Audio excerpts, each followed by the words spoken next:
too expensive, I feel like, especially if you want to secure it in the first phase. But now we can see here from the drafts, Fanny and Natalia has been banned. 2 assassins. RRQ has eliminated, and Geek Fam, they opt for Ling and as well as Eve. I feel like RRQ could ban out the Faramis here, realizing that they has showed the cards in game number 2. Well, the question is, which one's more valuable for both these teams, right? Do you want to go for the Faramis, which both teams have shown they can use very well, or are they going to go for the Franco, right? Both are just insanely good for both these teams, and the Franco will be banned out for RRQ. They do not want to deal with that at all, and maybe they don't want to go with the Vin on that Franco either. Vin's Franco, Beloyski's Franco. We've seen both of their Francos. It is lethal here, but if Geek Fam let this Faramis go, it's going to be dangerous. I think the way to go right now is to let both Faramis and Valentina up for grabs. Trade it out, right? 1 for 1. But the thing is, now that we're talking about these 1-for-1s, these trades, and these little decisions that are being made in the drafts, take a look at this right here on the screen. In the past 2 games, and even here in game number 3, it has always been Beloyski and Ruben. Both of these coaches and players, they're the ones talking. They're the ones talking about what we should ban, what we should pick. So you can kind of say that the big brain, the brains on this team is Beloyski and Ruben. It's evident. It's quite evident, Arashi. I mean, it's great when you have part of the, I don't know, the big brain. Your in team the player is base, right? Actually in the Land of Dawn, once the game begins, I think it allows a lot more info to be relayed between the coach and the players themselves, right? So if Beloyski functions as a team leader with a bit of the knowledge that's already been coordinated by the coach, I think that is just a lot of advantage when it comes to the macro game. The Faramis pick will be taken by RRQ, but for the side of Geek Fam right now, they have their picks of their own in the 1-1 and the Valentina. This is so smart. This is so smart. I was questioning their choice to ban the Beatrix. Why? Why go for the Beatrix when 1-1's up, when Valentina's up? It's because RRQ can only pick one hero. And Faramis will definitely be in their prio list after winning game number 2. So going for the 1-1 and the Valentina as a response was brilliant. And now they've secured 2 prio heroes. I mean, 2 tier S's heroes here in the gold lane and as well as mid lane. What will RRQ respond with here? It seems like they have an answer. Yeah, 3 games for Claude. 3 games for Skylar is going to be played Claude and as well as the Akai. That's interesting. Arashi, we've seen a lot of different heroes here. Oh, never mind. It's the same 3 heroes we've seen in the past 2 games. But why is it that we're seeing just these heroes come up on stage? I mean, for RRQ, I guess the idea is if it ain't broke, don't fix it, right? The question is, Geek Fam, we've seen that they can adapt, right? They can adjust how they want to play depending on how the game is going. They've been playing with the advantage when they're aggressing, and they've been playing defensively when they're behind. So if they can adapt really fast, is it a mistake for RRQ to give them the same looks again and again? Because this just allows Geek Fam time to try and think up of a counter, think up of a solution. And then once they find it, RRQ, they're in trouble, man. They are in trouble, and Geek Fam took the same approach here as they did in game number 2, limiting R7's hero in that Phobius and as well as Masha. Meanwhile, RRQ, they will ban out that Selena. We'll have to see here. Mirko, what will they really want to ban? We'll have to see, man. I think both these teams, they have a lot they have a lot of options they can try and play with. Right, with the focus ban, Geek Fam seems to be really aware, right, making sure that he doesn't want any counter to the mobility. And now with the 1-1 in the game, I think that is one of the reasons why they don't want the Phobius. We have to see, because this is, I believe, the 2nd time they've banned it out. Exactly. I mean, Geek Fam, their comp is the combination from game 1 and 2. Esmeralda, game 1. Karina was from game number 1 as well. And meanwhile, Valentina as well as 1-1, they played it in game number 2. But RRQ, what will they go for here? The last 2 picks, if they are going for a team fighting composition, they will definitely pick up a hero. Well, what's a good mid laner? Knowing Xavier? Clay, I would say Xavier. I agree with that. But the thing is, you're up against so much dive. Lilia would be much better here if they just want to kite back. Sure, they already have the Faramis to kind of enable that Xavier pick to come through, but no, they don't go for the Xavier, nor do they go for the Lilia. A Forza comes out. It makes sense, right? I mean, yeah, True. Farsa, why? Because they have that 1-1 on your opposing end. With that feather airstrike, that 1-1 is going to have a tough time rotating and as well as dealing damage. But take a look at Geek Fam. Beloyski will secure that ruby here, adding more CC in their composition. Wow, man. They have- Thoughts, Arashi?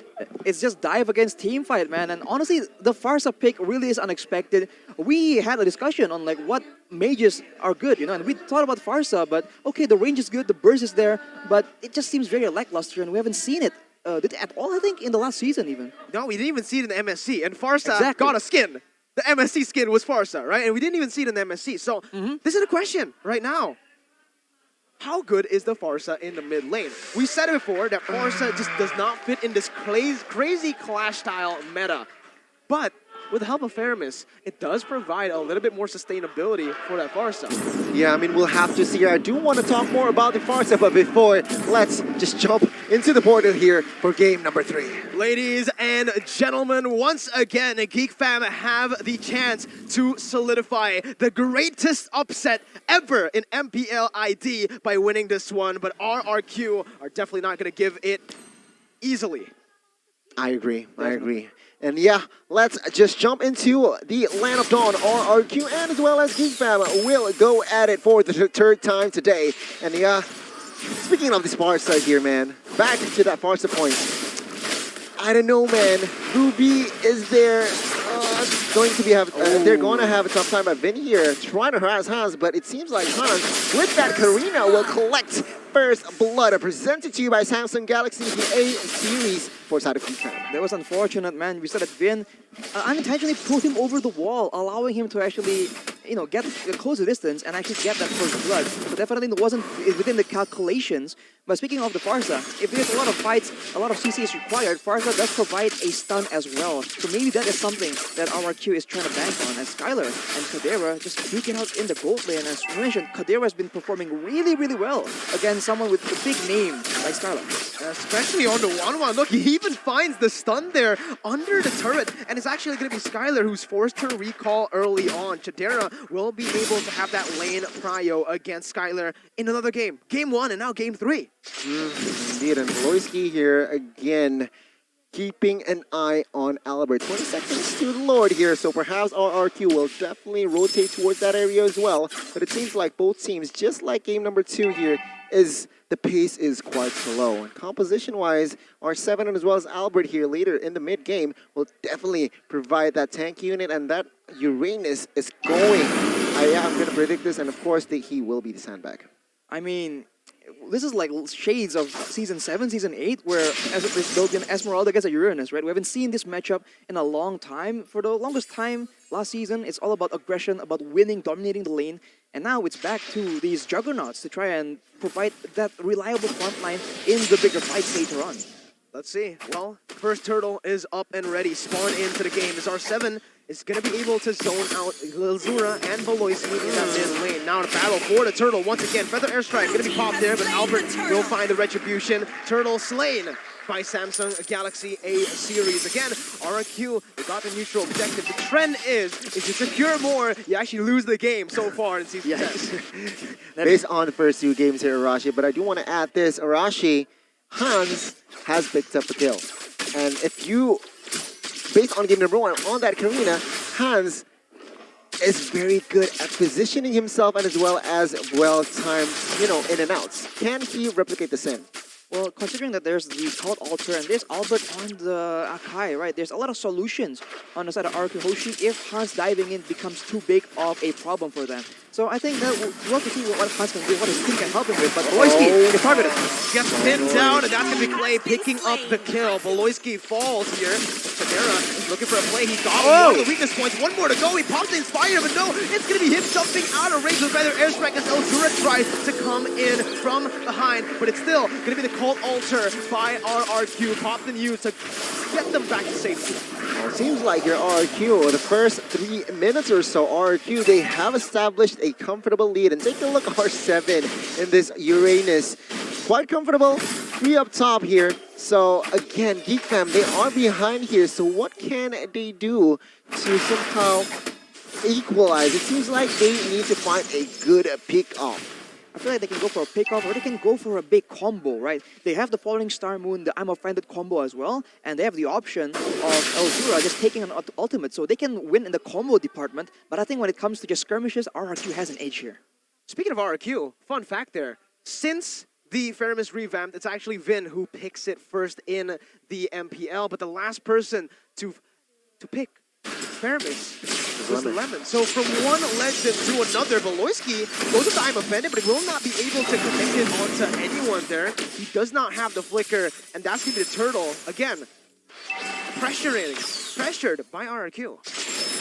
As a roamer myself, I gotta say Ruby is a complicated hero. But take a look at Luke here, trying to flank, trying to find a good angle as Elzura copies that feather airstrike here. Quite questionable decision, but but Beloyski will not be able to zone out as the second turtle will go to the hands of RRQ, presented to you by Samsung Galaxy series. Yeah, the feather airstrike stolen by Elzura didn't really have that much of an impact, right? You saw the way RRQ is using it. They always use it as a deterrent, a bit like a mini real-world manipulation. Once the feather airstrike is popped out, it just deters any members of Geek Fam of from getting any closer to the objective.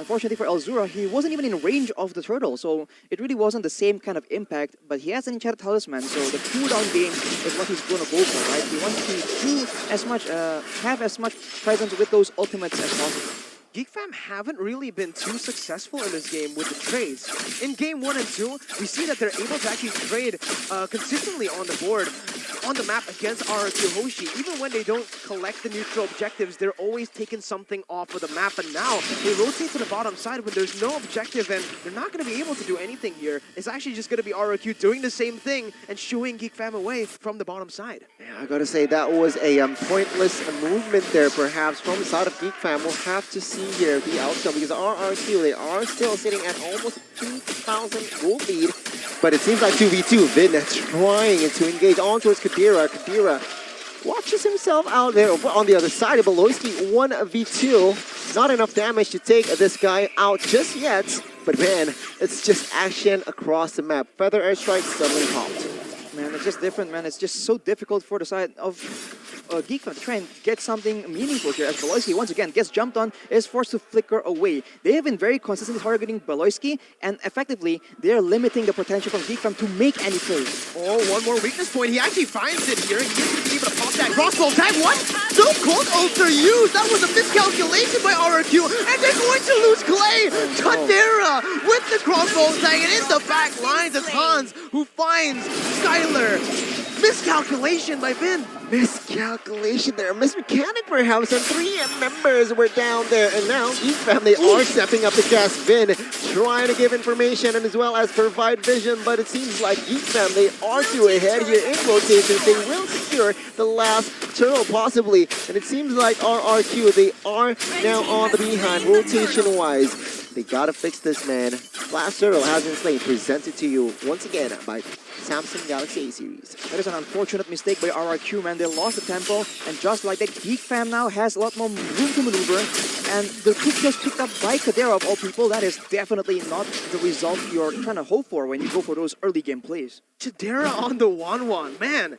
We might have a rival for Clover's 1-1. Kadira has been performing out of this world. He's been actually so consistent in game 1 as well, and here in game 3. Luke, though, taking a whole lot of damage from that turret. Skylar trying to look for the kill. Actually goes in for the battle mirror image of aggressively. Plays joined in the fight. Luke still trying to juke away. Falling time for the feather airstrike will silence him down, and the crowd goes wild for that kill.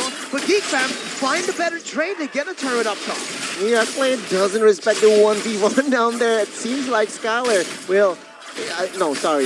Luke will fall. It seems like Crossbow Tanky pops. Forward side of it. Cold Altar has been popped. Now they want to engage. Elzura looks for a juicy target as both teams disengage here in minute number 8. It's a difficult spot for RRQ to be in, man. They're constantly pressured by Clay from the 1-1, but now Albert goes aggressive.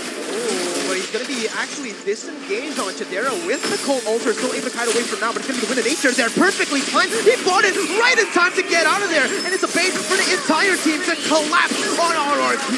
Finn falls, so does Clay, and Chidera has the crossbow tag. He's going to pop it here, and it will be able to translate over to Skylar. No, battle mirror image to nullify that. Tadera finds 1 kill and will be able to pick up the turret in the mid lane. Geek Fam leading in the 9th minute. The perfect BMI was pressed there by Skylar, and it seems like Geek Fam, once they got the balls rolling, they don't stop. They don't stop. Exactly. Both sides were the time that they got the momentum, and now take a look at this. They are moving for committing on towards Lord. It seems like they are ahead in rotations here. Uranus has to clear bot side, but RRQ, of course, they won't stand idly. They will look for engage. They will look for proactive movements as well. Exactly, man. They want to be proactive with the Cloud Altar, because if they have to use it defensively to save someone from the crossbow of Tang, that is a huge resource. You use it for only one ultimate, right? One person. So if you don't step on the gas and start and initiate the plays on their terms, it's going to be very difficult, because then Elzura can just steal the Cloud Altar, and now the shoe is on the other foot. RRQ are the ones that can't deal with that ultimate. Look at Beloyski's sitting position. This is the Beloy special right here, all right? He's comfortable on that secret lab chair, but take a look at the items, Arashi. What have Geek Fam been able to build with the 1,000 gold lead that they have? Well, Hans has a lot of damage, man. Any squishy character will get taken out, but oh, right there, Albert goes in. Beloyski gonna be taken down there, but Tadera is able to get the crossbow tank popped in on the Skylar. No Cold Altar, double kill picked up by Skylar as Hans jumps in. But look at Tadera, he's kiting, he's buying some time, he's looking for the steal, but Albert comes in with the retribution to seal the deal. The Lord, presented to you by the Samsung Galaxy A series, goes over to RRQ, and the lead once again turned over to RRQ. Back and forth, and at the end they're looking for the scraps there. Caught Clay off guard. He gets one, and now with this Lord that is unenhanced Arashi, I feel like RRQ, they will push the top and as well as bot side, perhaps looking for a base turret, but it seems like Geek Fam, with their power, with their items now, yeah, RRQ will not be able to get any base turrets. Seems like Geek wants to split the attention, right? They're sending Hans down to the bot side. He is ahead, and he can 1v1 the majority of players from RRQ. But RRQ will try and make something happen with this Lord for sure, man. We talked about them not being able to initiate fights on their terms. Now they have the tools they need, right? They can use the Lord to exert pressure and force Geek Fam to choose between letting go of a turret or fighting them on their terms with the Cult Altar involved. Indeed, and now it seems like the push from that Lord is, yeah, defended. Oh, Hans sneaking. Vin is there. Oh, Vin with the IQ there. He knows where Hans is, and now this is a manhunt here. 4v1 as Hans is just shattered in the Land of Dawn. He is shut it down here, and this is going to be a 4v5. Will there be a re-engage? It's not a wise decision here, as Esmeralda now will not be able to defend the bot side turret as well. That was ruthless, man. He was alone. Come on, 2 ultimates and 5 members? That was crazy. But Hans, yeah, he was taken down, and because of that, RRQ is actually able to pick up a turret. And now, with more map pressure, as they build their gold lead, it's going to start crumbling down on Geek Fam. How are they going to respond to this very scary RRQ as we reach towards that mid to late stage game? They have to find a different way of forcing RRQ to use the Cult Altar, man. As long as Vin can hold on to the Cult Altar without using it, it's going to be very different. Looking now at the items here, I believe some of the members will start itemizing to counter the crossbow of Tang, because that has been the primary problem for the members of RRQ that is forcing them to use the Cult Altar. Wind of Nature already built for Skylar, and for Clay, I believe later on a Winter Truncheon might be popped in, or he'll just stay all the way in the back, so that Kadera can't really do anything. And if Geek Fam can't force him to use it, to use the Cult Altar with any other situation, it's just going to be the repeat of the same story, man.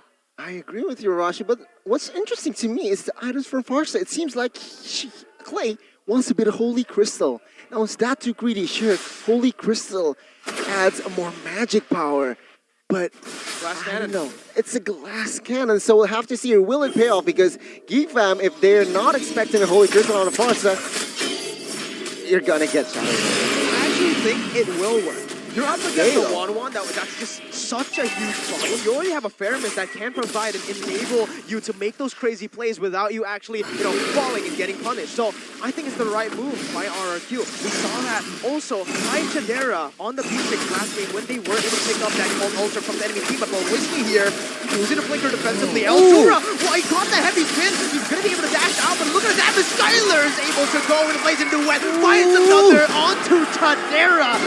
Skylar Skylar is massive. The Cult Altar has been placed, and RRQ take full control of the Lord. Albert, though, going for Retribution battle. 50-50, finds it again. Hans falls. That's the Samsung Lord taken down once again, as that's a 3-0 to the hands of RRQ. Skylar is just popping off in game number 3. That blazing duet with that DHS. And that golden staff just melts any member from South of Geek Fam. Now they are comfortable here with this Lord in hands. Push, they might go for the end here. Question is, can Beloyski and friends defend this one? Heavy spin on towards Beloyski. He gets melted down. And Luke trying to defend his teammates will not be able to do anything as Kadira here trying to pop that crossbow and tank. Doesn't find the right recipient just yet. Actually, the Feather Airstrike being used as well. Luke taken very low, but he will survive. The high ground presence coming in from Clay on that Farsa. We question if it is good, if it will work, but the crowd control, the range, the burst is actually absolutely critical in guaranteeing that RRQ has success in these siege situations, man.